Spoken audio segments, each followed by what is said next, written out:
Hello. Wow, my makeup looks really dark right now, and I really don't have that much on. I think it's this light. Don't you love when people start their live videos like this? Hi guys, it is Wednesday evening, and I want to give a few people a minute to jump on, but I wanted to, hi Whitney, I wanted to talk openly about what God is doing in our family's life and tell you guys a story. And hi Odd. And I am so raw and emotional, so I will definitely be crying as I share this story. So if you have a few minutes, hang out and say hi so that I know you're listening, because I feel super insecure about sharing this story. Hi Patria. Okay, so tonight I went up to my church, Watermark, and got to share with their re-engaged leaders. It's a marriage ministry that Russ and I have loved for a long time now, at least 10 years. And I was talking to my old friend from seminary, Scott Kadersha, who helps head one of the marriage ministries there at Watermark. We went to seminary together. And it got announced at this meeting that my family is getting ready to move to Arkansas. And Scott was like, dude, what? I've been at our church for 18 years. I started going 18 years ago in 2000 as a young single person, and that church is my family. And anyway, he was like, have you not talked about this on social media? And I'm like, no, not overtly. And I got to tell him the story, and then on the drive home, I just felt like God was saying, why don't you share it? And I was like, I don't want to share this story because it doesn't have an end. And I like telling stories that have the great bow, and this one doesn't. I'm sorry, I'm already crying. Whew. So I'm going to tell you guys this story, and you can listen in or you can tune out. But if anything that I say rings true or encouraging, will you tell me? That way I'll know I'm not wasting my embarrassment. Okay, so I think a lot of you guys, if we've been friends in real life for a while, you know that 2 years ago, in May of 2016, God really pushed me to leave counseling, and I was so excited about being a full-time stay-at-home mom. I'd never been able to do that because I've been working since before Davey was born. Been counseling for that long. And Russ was really encouraging me, hey, we can do this now. You can stay home full-time. And I didn't really want to, but then I did want to. And especially once Mary was born, I really wanted to stay home. You guys, these earrings are really big and distracting. I'm sorry. Anyway, so 2 years ago this month, I retired from counseling, became a full-time stay-at-home mom, and it was not at all the really fun thing I thought it would be, because I went from being a working mom to having stay-at-home mom summer, and I was like totally not ready for how hard it would be. So we really needed a family vacation, and as a lot of you guys know, we went to Colorado that July, and Russ and I were so burned out.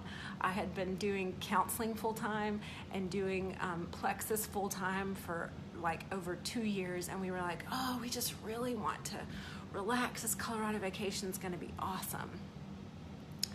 And if you're my friend, you know that on that very first day of Colorado vacation, Russ had a big stroke. If you don't know this story, then you just need to know that my husband, hey Ellen, my husband got very sick in the mountains. He got really bad altitude sickness. Andrea, don't make me cry.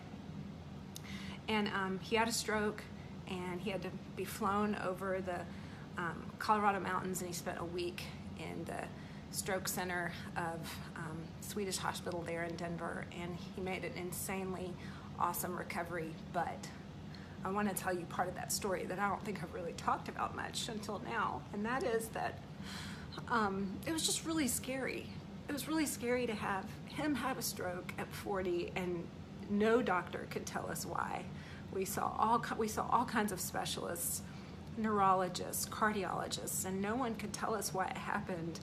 And And he was just, if you guys know, if you've ever been through a really hard season of fear, especially like a health scare, it can create some depression. And so I remember one morning after we'd been home for a couple weeks, and I woke up and was having my quiet time, and Russ got up and he just told me, he said, Beck, I'm really afraid.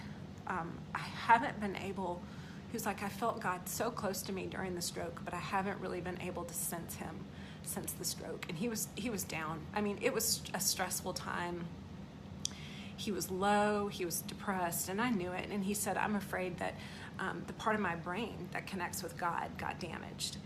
And in my heart, I didn't think that was true, but also in my heart, I was just hurting for my husband. And I could tell, like, I've worked enough with people who've been depressed that you don't try to talk them out of it. And I knew I couldn't just talk it. No, God loves you. No, you didn't damage that part of your brain. And so I just took my personal advice and I just shut up about it, and I started praying so hard for Russ. And I spent about a year praying, God, Russ wants to feel you again. He knew that God was with him, and he knew that God had not punished him or abandoned him with the stroke, but he didn't understand why it happened, and he didn't understand what his purpose was. And I just prayed for a year. It's all over my journals. God, please come out of the way, like come out of the woodwork to speak to my husband. And I watched Russ just faithfully pursue God during that year. During that year, one of our associate pastors at Watermark, his name's Jonathan Pecluda, BKA-JP, if you know who I'm talking about, you know that the Watermark family loves JP. Jonathan Pecluda preached a sermon on the rich young ruler. And all I know is that during that sermon, it was probably maybe 2 months after Russ's stroke, maybe 3. During that sermon, it was one of those sermons where I can't even tell you exactly everything he said, but I know exactly what he said that got to me. And it was a sermon where both Russ and I came home like scared, because we could see ourselves in this person of the rich young ruler. And if you're not familiar with this Bible story, I'm not going to go into it in depth, but I'm just going to tell you that the rich young ruler in Scripture is someone who misses out on the kingdom of heaven because they are good, godly to a sense, like just a good person, and they've been blessed with prosperity. I'm using like the quotes around the blessing, like the American version of blessing, which is typically they're prosperous, they have an easy life, and he had been good enough in his life to feel like he had kept all of the commandments. And it was such an eye-opener to Russ and I.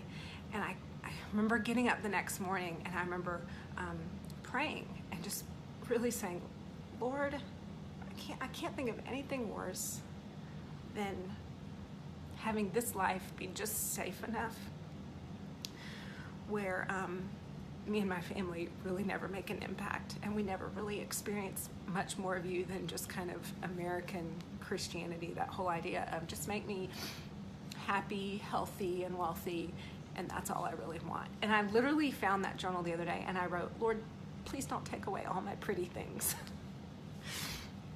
My biggest concern after hearing that was knowing that I wanted more out of following God, and just being afraid that I would not ever have all the things that I wanted. And I just prayed, God, please override me. Like, please do something in my family's life that is completely unexpected and that I can't orchestrate, and give me the faith when it happens. So, and then I kind of went on about life. Last summer, I started to notice Russ's faith just really grow in a way that I can't really explain it. He was just pursuing God a lot. He was like reading a lot, really prayerful. I could feel him having conversations where I was like, whoa, we'd just be talking to friends, and I'd think, man, that was insightful. Wow.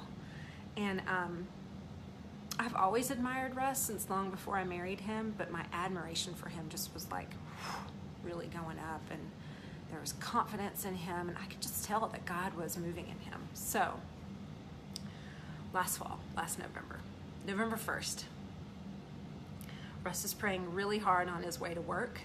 I was actually hanging out with my friend Andrea Mitchell, and on his way to work, he was praying for someone, and he was really asking God, hey, God, just make them be willing to sacrifice, and he just felt God's voice. When I say felt God's voice, I just want to be really clear. Like, I'm going to talk about hearing from God, and if you've never heard from God in this way, then I haven't either, okay? So don't think that, like, I don't know, that you're deaf. This whole story is about, like, hearing God's voice and thinking you're crazy, but deciding to trust that it's God. Okay, so he feels God interrupt him, and he's just driving to downtown Dallas from our house in East Dallas, and he feels God say, Russ, why don't you ask me what you need to sacrifice? And he's like, God, what would you have me sacrifice? And he felt God say, I want you to give up CrossFit. Now, if you know us very well, you know that, CrossFit is one of the reasons that Russ recovered so quickly from his stroke. He has been in impeccable shape for like 6 years, and he also loves CrossFit, like loves the people that he CrossFits with. They're part of his daily community, just loves it. And when God told him to give up CrossFit, he was just like, what? Like confused. And so he just said, God, and he's also like, is this God or am I crazy? If you've ever heard from God and you have that question, like, is this God or am I making this voice up in my head? So the next day he's just reading his regular, he's reading through the New Testament, and the next page, the next chapter that he rolls into is that passage from, and I'm sorry y'all, I don't have my journal in front of me, but it's like either 1st or 2nd Timothy. Someone on here will know this. It's like, a little bit of exercise or physical exercise or physical discipline is beneficial for a season, but spiritual discipline is beneficial for this life and the next. I'm not quoting that properly. I'm a bad seminary student. And it was just like, whoa. I think there's maybe 1, maybe 2 verses in all of Scripture that deal with physical exercise. And for God to go out of his way to answer Russ really quickly, he was just like, what do you do? He just said, yes, sir. And he went and quit our CrossFit gym that has been like his home and his family for all these years. But he really felt like, man, if this is God, I want to obey. So then he went through a whole 24 hours of mourning and not understanding, like, really disappointed. God, why are you doing this? Why are you? Thank you, Taylor. 1 Timothy 4:8. Thank you. Okay, so he obeys, right? And then the next day he's like, again, driving to work. God, what are you doing? I don't understand. Like, why would you have me quit CrossFit? I love it. It's brought me joy. It helped change my life. I love the people there. I get so much out of it. God says he feels the voice of God again go, multiple reasons. Your mornings now belong to me. Because, guys, Russ was getting up at like 4:45 a.m., going to a CrossFit workout, and then coming home and maybe spending 20 minutes, maybe 30 minutes with God, still spending time with God, but definitely the workout was the priority. It takes a while to get a CrossFit workout in. He said, God said, your mornings belong to me, and your identity was wrapped up in CrossFit. I want your identity wrapped up in me. He never got the sense that, I want to be clear, I think God brought CrossFit to Russ's life to do so many things. And I think CrossFit will continue to be a part of Russ's life. But during this season, it was like God was like, I want all your morning time. And then he said, and I'm getting ready to move you guys.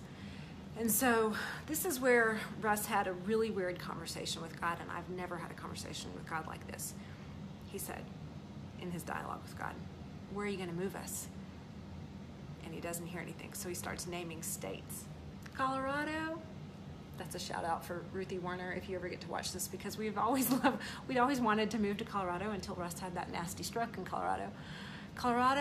And he starts to hear answers. No. He starts naming other places. Tennessee, no. Washington, D.C., no. It just starts naming different states and cities, and the answer is no, no, no, no, no. And he finally says, Arkansas, very clearly, yes.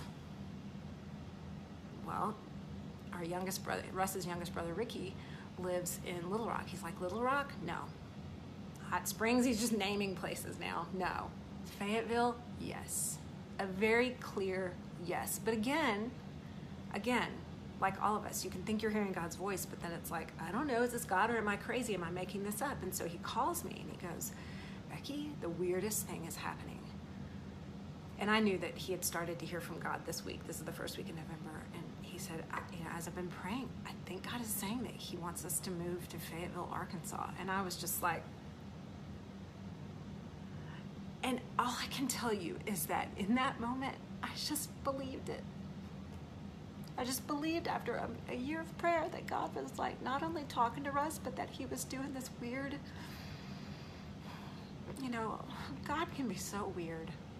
I've just known him for long enough to know that sometimes he does things and I'm like, oh, I did not expect this. But you learn just to be so glad he's talking, So he gave Russ a timeline, he said so many things. This is a week of Russ and God really talking a lot. And me just kind of like lifting my jaw up off the floor. I'm going to move you to Fayetteville, Arkansas. I'm not going to tell you why. I want you to leave your career in law. He's like, am I going to have a job? He's like, I don't want you to look for a job, but you will do something to provide for your family. He's asking God, is there going to be enough provision? Is Becky going to have to worry that she's got to support the family all alone with her Plexus business? No, I will provide plenty. He's like, am I going to do ministry? God says, yes, but not like you're thinking. And then he's asking God, is it church ministry? No. Is it parachurch ministry? No. Is it nonprofit? No, no, no. And then he said, all I could sense God saying, he said he felt like God said, Russ, trust me, it's going to be so cool. I mean, what do you say? I just think it's cool to hear God's voice. So he said, I'm going to confirm this in November. And he said, and then I'm going to get you ready in March.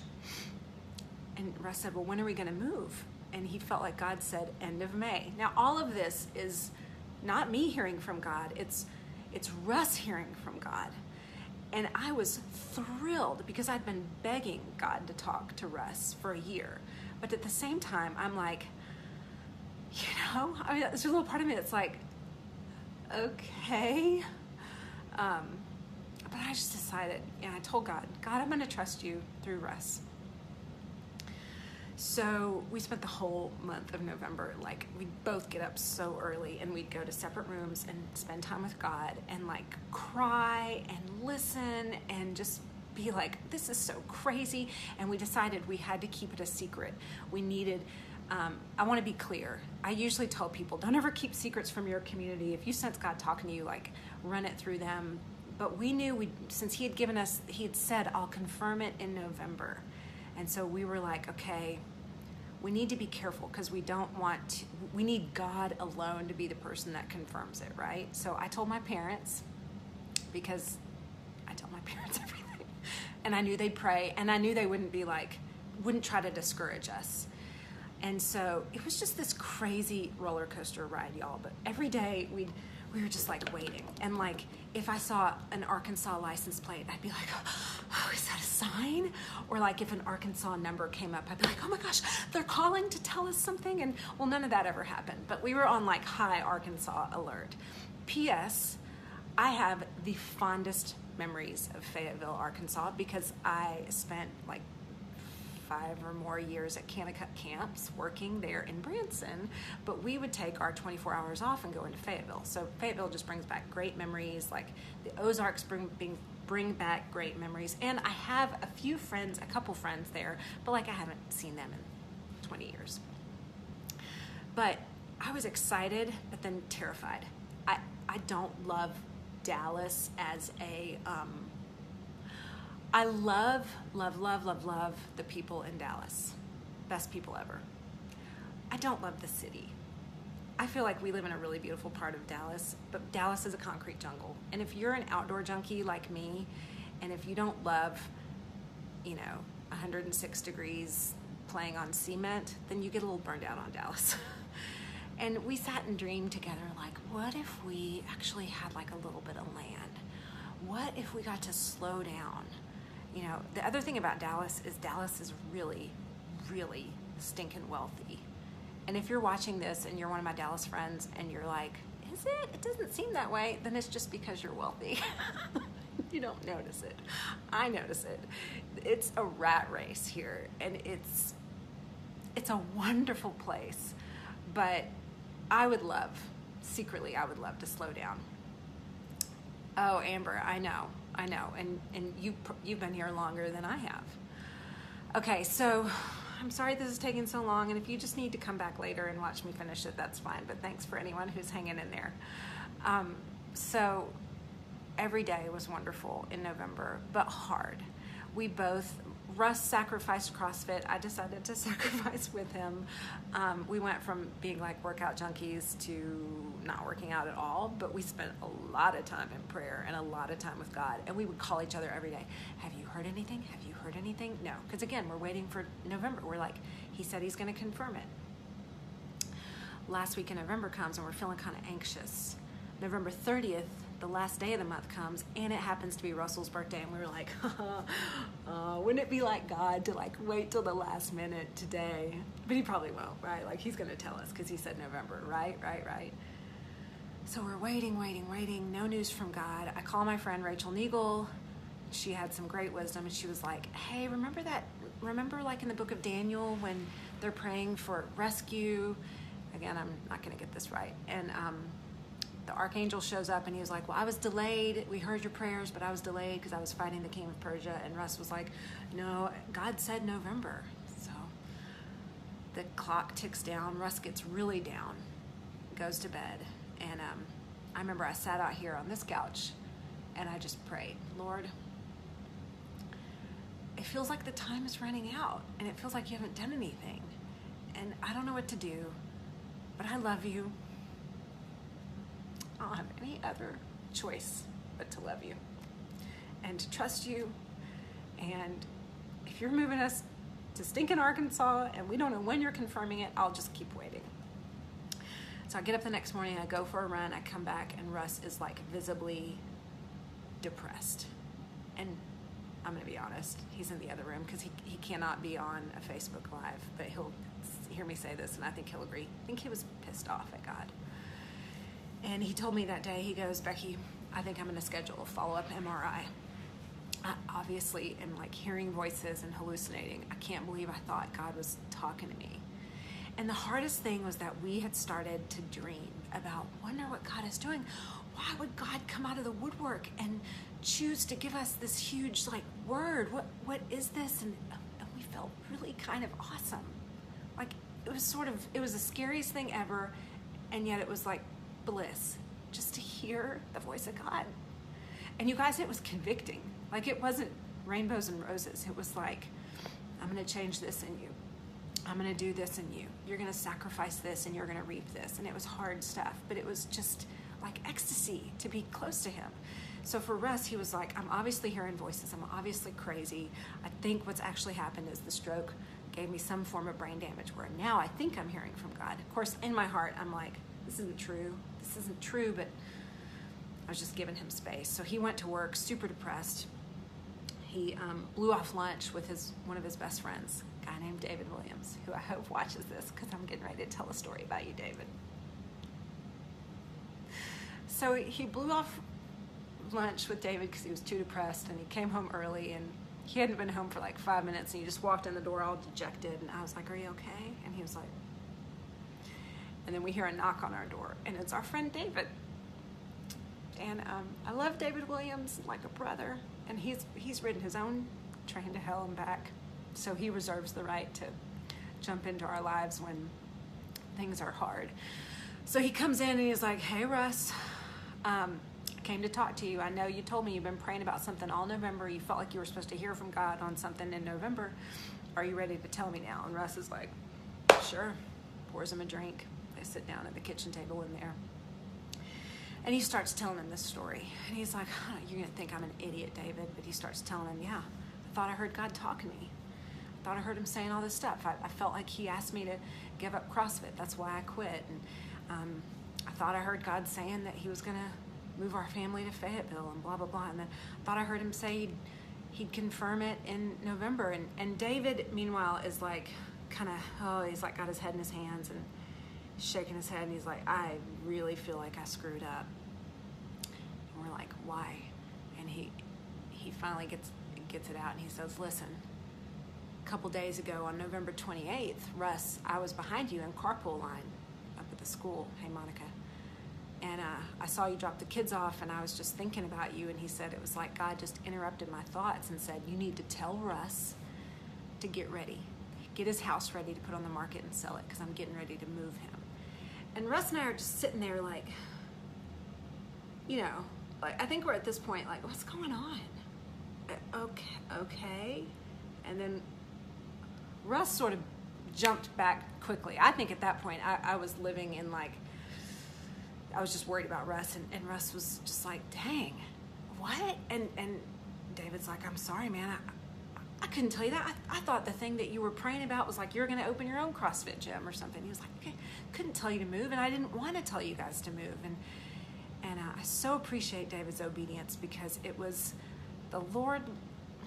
I told someone yesterday, the Lord loves a good cliffhanger. He loves to bring things down to the wire. And so he told us on December 1st, but he told David on November 28th. And the message got delayed. So we were just like, man. But it was like this huge thing. So we told our community group, but we didn't feel like we could tell anyone else. Because first of all, we're like, this is too crazy. It's Fayetteville. We don't know anyone in Fayetteville. We don't have family in Fayetteville. We know a few people, but we don't have any job opportunities, no real connections. It's a great place. We hear. Everyone when we would have private conversations with people, they'd be like, oh, I love Fayetteville. I always be like, I have good memories, but I don't know why we're supposed to go there. So fast forward a couple months, this whole season has been like us pursuing God big time because we're like, something huge is about to happen. When are you going to tell us more? So again, I've been going for a long time. So I'm trying to speed this part of the story up. So now we're like, God, okay, you've told us, yes, we need to move. We need to get ready to move. But you haven't confirmed this random Fayetteville, Arkansas piece. And this little part of the story, some of you will get and some of you won't. But, we did what all people start doing when they think about moving. We started combing the MLS like mad people. Like every day we were looking at houses online. Again, we don't know how much we'll have to spend because if God's going to do what he says he's going to do, we're going to go down to one income. But then he also said he'd provide amply for us.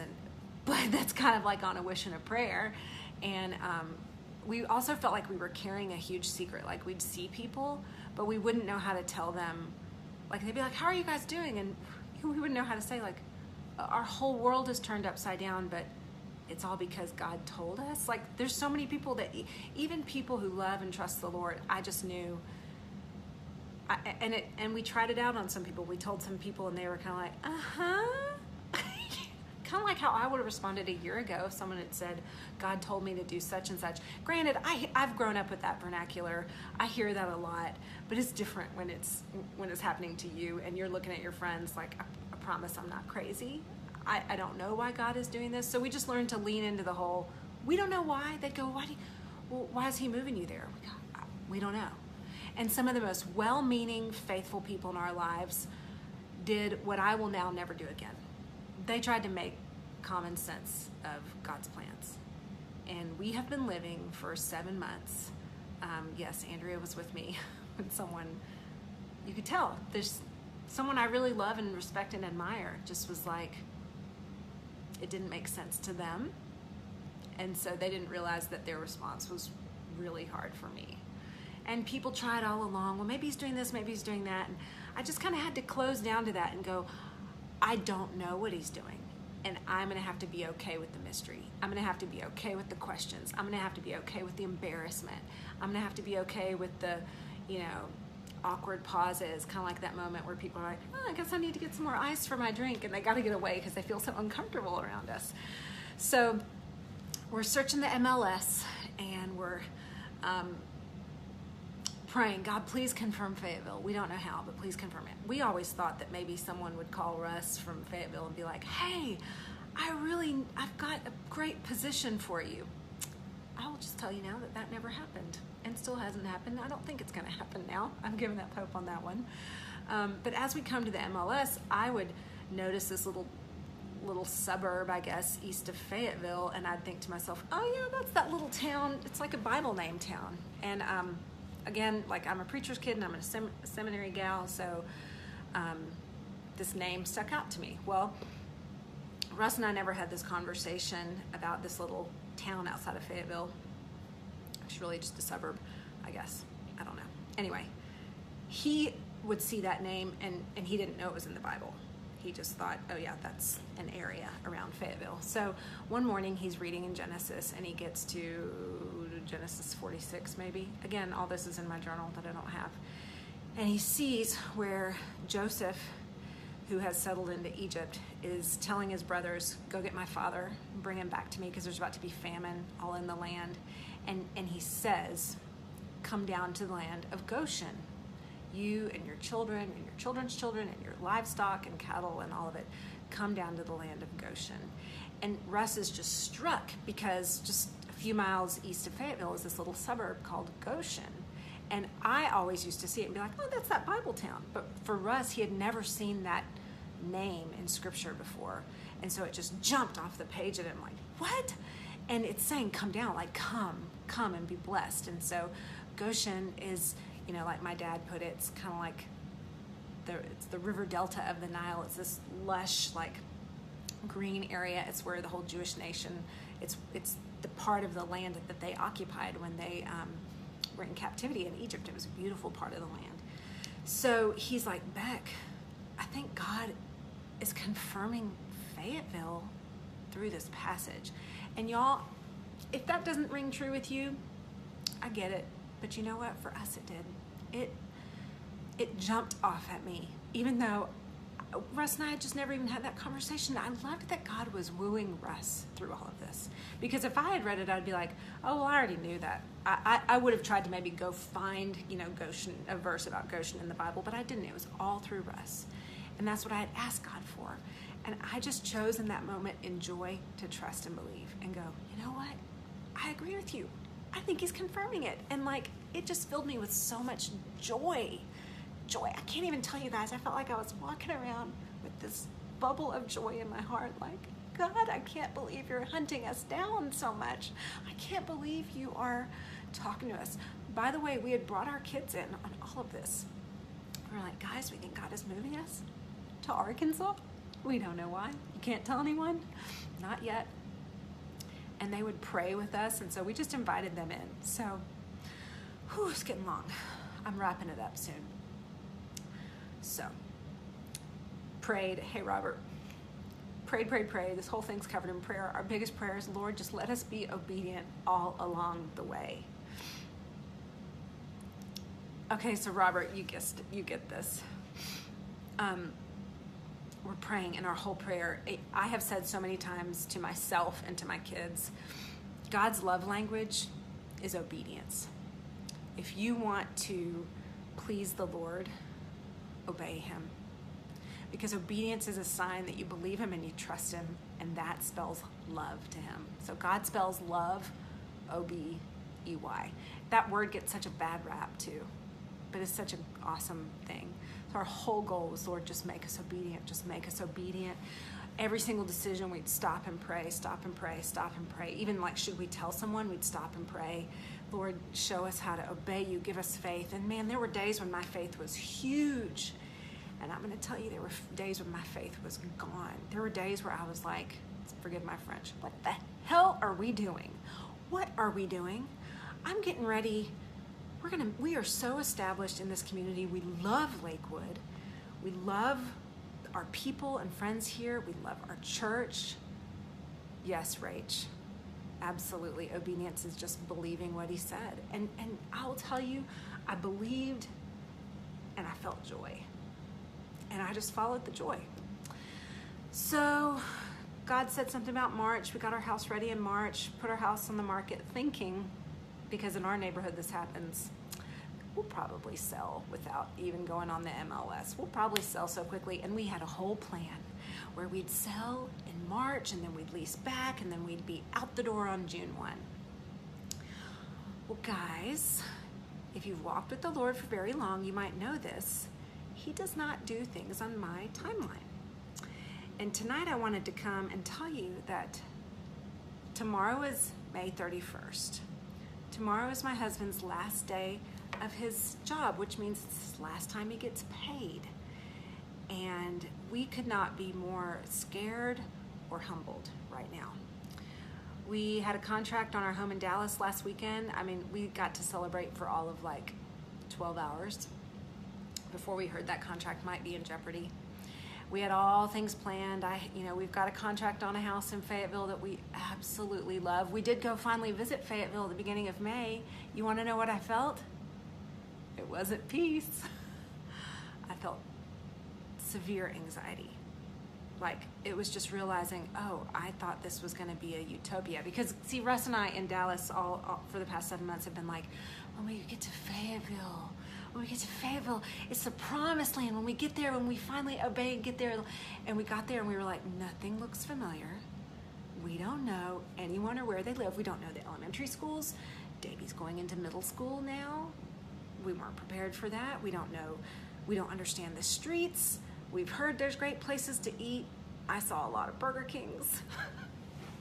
No offense to my Fayetteville friends or future Fayetteville friends, but it just wasn't Dallas, which is good, right? But also crazy scary. I know every single back road in all of Dallas, and I know Dallas like the back of my hand, and I love the convenience of Dallas, and I love our neighborhood, and yet it wasn't Dallas. And so it was like this bubble burst, and it was like God was saying, I asked you to follow me, not to get to the city and then make the city the new idol. I was really bummed because I wanted to get there. I know, Jonathan. I know there's way better places there than Burger King, Jonathan, or it's probably Whitney. But these guys are in Springdale. They're some of the people that we actually do know and have friendships with. I know that Fayetteville has super cool places, and I've heard wonderful things, and I believe it. But when we were there, all we could feel was fear. We could barely even talk about it. We were so scared. And we thought we'd get there and be like, it's the oasis. And it wasn't. We were scared, couldn't find a house.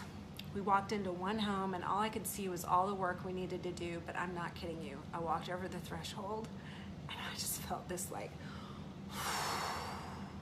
calm. Put a contract on that house. As soon as we got a contract on our house here, sorry, these are distracting. That's now fallen through, so we're just waiting for our house in Fayetteville I say our house, the house that we wanted in Fayetteville to fall through too. May 31st is tomorrow. We don't know what's going to happen.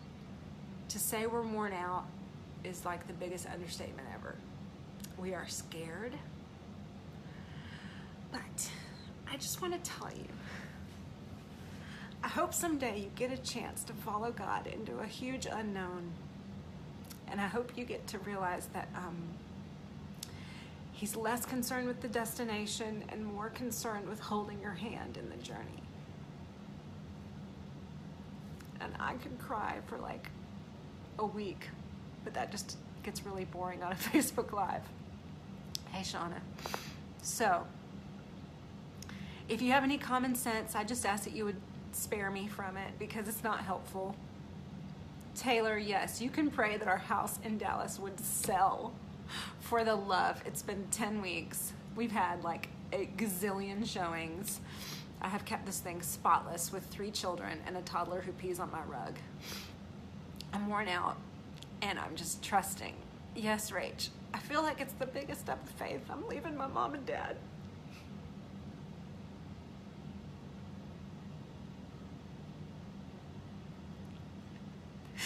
Any friend on here that knows me well knows that my parents are like my favorite people in the world. And I'm leaving them to go to this place in Arkansas no grandparents. I don't know where my kids will go to school next year. I don't know who will look after my toddler. Thank you, Chris. I'm really okay. I'm like, only for you, God. It's not that far. Like, I feel so dumb. So many people leave and go to Africa or China. We're going to the Ozark Mountains. We're just leaving everyone. I'm sad. But, God, whew. These tears have been pent up since November. I just feel like he's worth it. I'm so glad that he's upsetting our apple cart, because I would never have upset our apple cart. I know you feel me, Kim. I've been praying for you so hardcore. All that to say, there's this song by Shane and Shane. I love Shane and Shane. I have for 20 years, and like literally their music has gotten me through more crazy times. But there's this song, it's called The One You'd Find. And the song talks about how God's eyes are searching the earth. And he's looking for people who are going to chase after him. The treasure of the universe. And the song says, I want to be the one you'd find. And that's how I feel. I want to be the person that God looks out and goes, she's not afraid to make a fool of herself or to leave everything. She's not afraid to be foolish, and she's not afraid to be embarrassed because it doesn't make sense. She's not afraid even when some of her best friends don't understand. And I want to be the one that he'd find following him. So I also wanted to say that I wanted Russ and I, he can't even be in here because Facebook Live is like his ultimate nightmare. He's in the other room.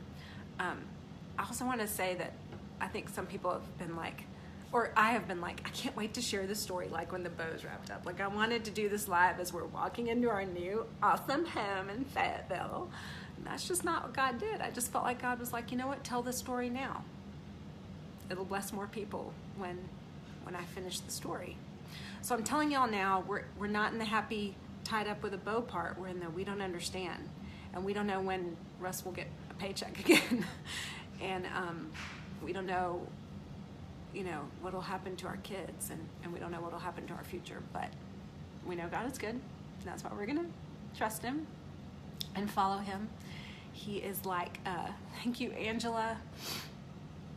He's like my mom says, he's like Gandalf the wizard, and he takes us on a really crazy adventure. And so we're going on our crazy Fayetteville adventure. We don't know when. We thought we were going to be celebrating tomorrow because we were supposed to close on our Dallas home tomorrow. Not going to happen. We thought we were going to get this home that we love in Fayetteville. It's probably not going to happen now. So we're just trusting him. Just know that if I seem like I'm so full of faith tonight, it's really because I'm emotional. Because honestly, tomorrow I could be in the depths of despair. So pray that we won't go into the depths of despair. Pray that we'll just rejoice and thank God no matter what. Yes, I'm a nerd. Thank you, Aaron. So many of you guys have known and have been praying, and I can't even tell you how much it means. I've been like holding it in. I wanted so badly to give you the story with the bow. But it's like, I really think God is more glorified when it's not easy. And my friend Missy Williams said it best to me. She said, sometimes when you're obeying the call of the Lord, you can mistakenly think it's going to be easy. But just because it's really hard doesn't mean it's wrong. In fact, typically when God is bringing us through a season of faith, it is hard. It's not easy. So I just wanted to tell you all this. Thank you so much for all your encouraging words. I'm sorry that this is the longest Facebook Live ever. I'm sorry for all the tears, but I'm like, I have to get it out there so everyone can know the angst that I'm living in. We don't have to keep it a secret anymore. It's out there. Like, there's a sign in my yard. By the way, if you want to buy my house, please come do it really quickly. I love you, Facebook family, and so many friends, and thank you for your encouragement. And please let me know how I can be praying for you, because I'm so ready to be in a season where I'm settled and praying for other people, for sure. I love y'all. All glory to God. Arkansas friends, Morgan, I see you. I hope to get there soon. Dallas friends, the tears won't stop. So